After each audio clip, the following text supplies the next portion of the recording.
15장. 믿음이 강한 우리는 믿음이 약한 사람들의 약점을 돌보아 주어야 합니다.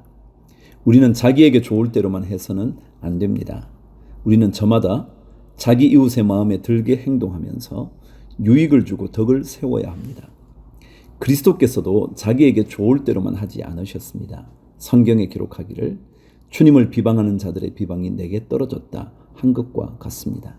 무엇이든지 전에 기록한 것은 우리에게 교훈을 주려고 한 것이며 성경이 주는 인내와 위로로서 우리로 하여금 소망을 가지게 하려고 한 것입니다. 인내심과 위로를 주시는 하나님께서 여러분이 그리스도 예수를 본받아 같은 생각을 품게 하시고 한 마음과 한 입으로 하나님 곧 우리 주 예수 그리스도의 아버지께 영광을 돌리게 해 주시기를 빕니다. 그러므로 그리스도께서 하나님의 영광을 드러내시려고 여러분을 받아들이신 것과 같이 여러분도 서로 받아들이십시오. 내가 말하는 것은 이러합니다. 그리스도께서는 하나님의 진실하심을 드러내시려고 할례를 받은 사람의 종이 되셨으니 그것은 하나님께서 조상에게 주신 약속들을 확증하시고 이방 사람들도 긍휼히 여기심을 받아서 하나님께 영광을 돌리게 하시려고 한 것입니다. 기록된 바 그러므로 내가 이방 사람들 가운데서 주님께 찬양을 드리며 주님의 이름을 찬미합니다 한 것과 같습니다.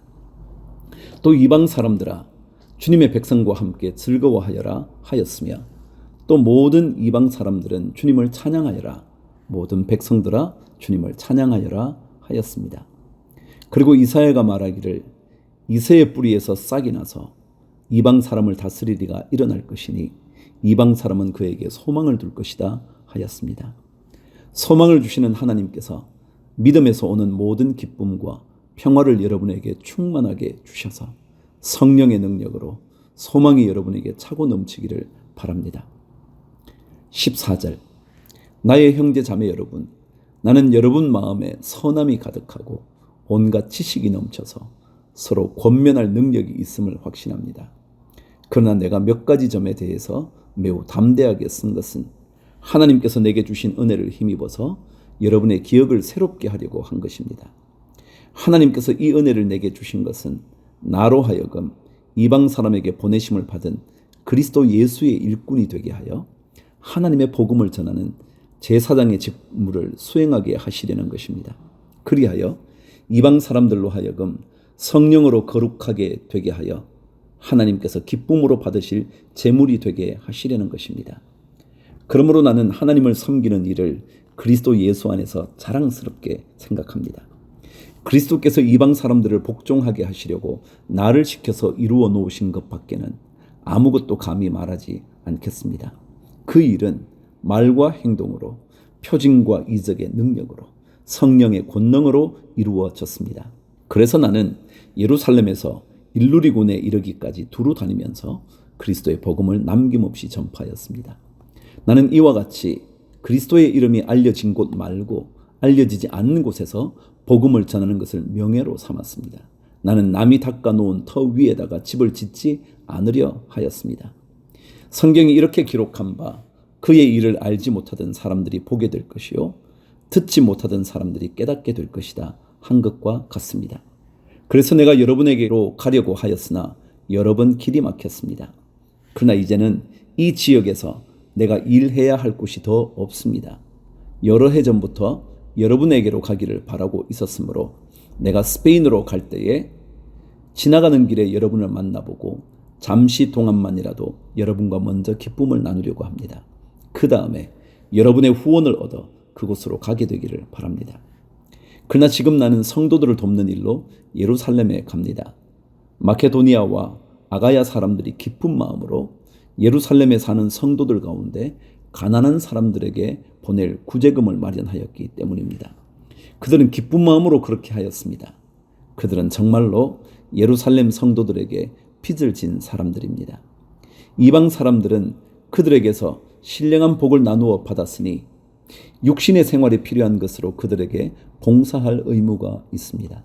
그러므로 나는 이 일을 마치고 그들에게 이 열매를 확실하게 전해준 뒤에 여러분에게 들렀다가 스페인으로 가겠습니다.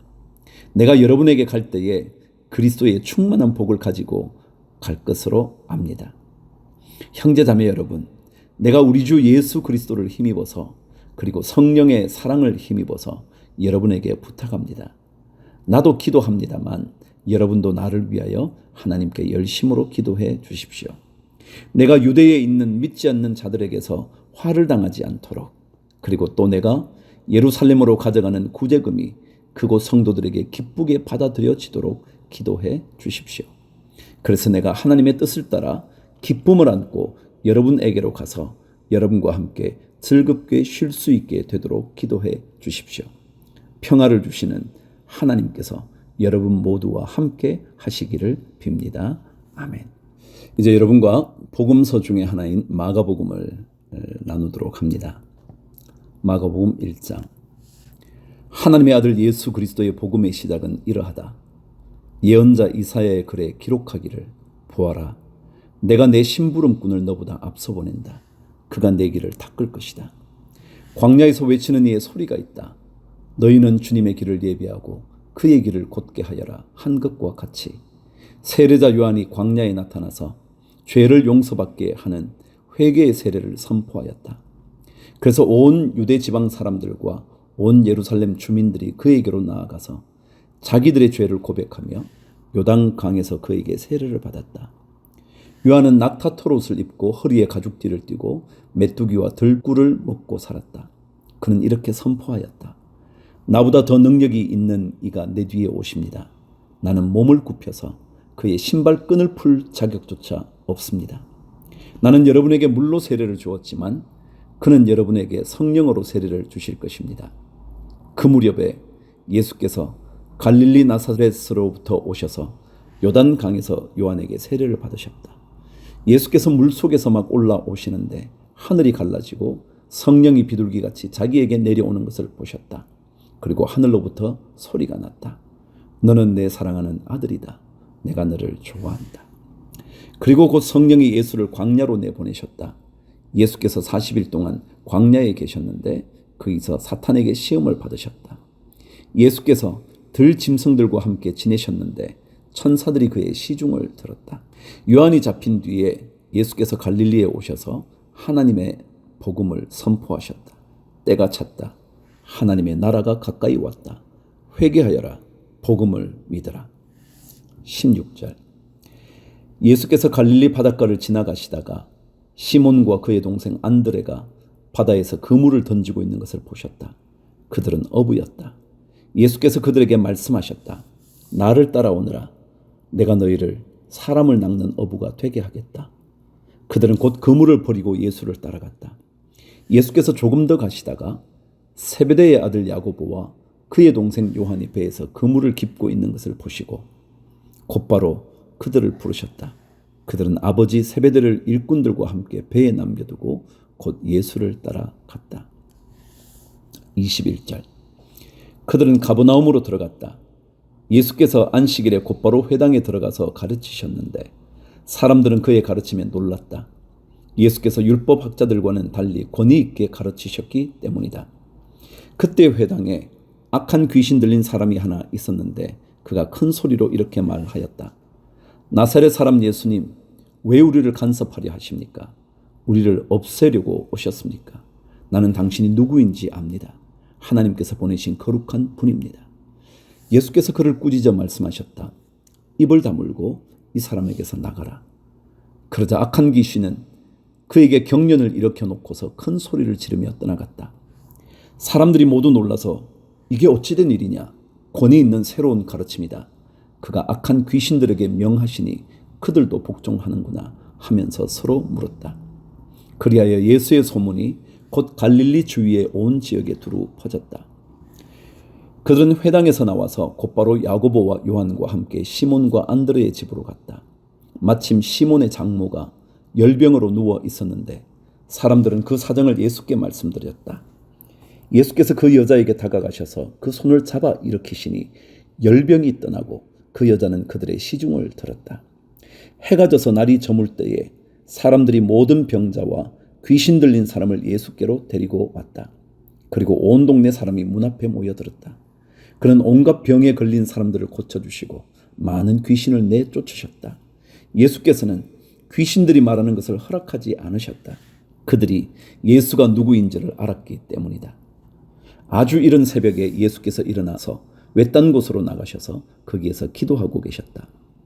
그때 시몬과 그의 일행이 예수를 찾아 나섰다. 그들은 예수를 만나자 모두 선생님을 찾고 있습니다 하고 말하였다. 예수께서 그들에게 말씀하셨다. 가까운 여러 고을로 가자. 거기에서도 내가 말씀을 선포해야 하겠다. 나는 이 일을 하러 왔다. 예수께서 온 갈릴리와 여러 회당을 두루 찾아가셔서 말씀을 전하고 귀신들을 쫓아내셨다. 40절. 나병 환자 한 사람이 예수께로 와서 그 앞에 무릎을 꿇고 간청하였다. 선생님께서 하고자 하시면 나를 깨끗하게 해주실 수 있습니다. 예수께서 그를 불쌍히 여기시고 손을 내밀어 그에게 대시고 말씀하셨다. 그렇게 해주마. 깨끗하게 되어라. 곧 나병이 그에게서 떠나고 그는 깨끗하게 되었다. 예수께서 단단히 이르시고 곧 그를 보내셨다. 그때 예수께서 그에게 말씀하셨다. 아무에게도 아무 말도 하지 말아라. 가서 제사장에게 내 몸을 보이고 내가 깨끗하게 된 것에 대하여 모세가 명령한 것을 바쳐서 사람들에게 증거로 삼도록 하여라. 그러나 그는 나가서 모든 일을 널리 알리고 그 이야기를 퍼뜨렸다. 그러므로 예수께서는 드러나게 동네로 들어가지 못하시고 바깥 외딴 곳에 머물러 계셨다. 그래도 사람들이 사방에서 예수께로 모여 들었다. 2장. 며칠이 지나서 예수께서 다시 가버나움으로 들어가셨다. 예수가 집에 계신다는 말이 퍼지니 많은 사람이 모여들어서 마침내 문 앞에서도 조차도 들어설 자리가 없었다. 예수께서 그들에게 말씀을 전하셨다. 그때 한 중풍병 환자를 4사람이 데리고 왔다. 무리 때문에 예수께로 데리고 갈 수 없어서 예수가 계신 곳 위에 지붕을 걷어내고 구멍을 뚫어서 중풍병 환자가 누워있는 자리를 달아내렸다. 예수께서는 그들의 믿음을 보시고 중풍병 환자에게 이 사람아 내 죄가 용서받았다 하고 말씀하셨다. 율법학자 몇이 거기에 앉아있다가 마음속으로 의아하게 생각하기를 이 사람이 어찌하여 이런 말을 한단 말이냐. 하나님을 모독하는구나. 하나님 한 분밖에 누가 죄를 용서할 수 있는가 하였다. 예수께서 그들이 속으로 이렇게 생각하는 것을 곧바로 마음으로 알아채시고 그들에게 말씀하셨다. 어찌하여 너희는 마음속에 그런 생각을 품고 있느냐. 중풍병 환자에게 내 죄가 용서받았다 하고 말하는 것과 일어나서 내 자리를 걷어서 걸어가라고 하고 말하는 것 가운데서 어느 쪽이 더 말하기가 쉬우냐. 그러나 인자가 땅에서 죄를 용서하는 권세를 가지고 있음을 너희에게 알려주겠다. 예수께서 중풍병 환자에게 말씀하셨다. 내가 네게 말한다. 일어나서 내 자리를 걷어서 집으로 가거라. 그러다 중풍병 환자가 일어나 곧바로 모든 사람이 보는 앞에서 자리를 걷어서 나갔다. 사람들은 모두 크게 놀라서 하나님을 찬양하고 우리는 이런 일을 전혀 본 적이 없다 하고 말하였다. 예수께서 다시 바닷가로 나가셨다. 무리가 모두 예수께로 나오니 그가 그들을 가르치셨다. 예수께서 길을 가시다가 알페오의 아들 레위가 세관에 앉아있는 것을 보시고 말씀하셨다. 나를 따라오너라. 레위는 일어나서 예수를 따라갔다. 예수께서는 그의 집에서 음식을 잡수시는데 많은 세리와 죄인들도 예수와 그의 제자들과 한자리에 있었다. 이런 사람들이 많이 있었는데 그들이 예수를 따라왔던 것이다. 바리새파의 율법학자들이 예수가 죄인들과 세리들과 함께 음식을 잡수시는 것을 보고 예수의 제자들에게 말하였다. 저 사람은 세리들과 죄인들과 어울려서 음식을 먹습니까? 예수께서 그 말을 들으시고 그들에게 말씀하셨다. 건강한 사람에게는 의사가 필요하지 않으나 병든 사람에게는 필요하다. 나는 의인을 부르러 온 것이 아니라 죄인을 부르러 왔다.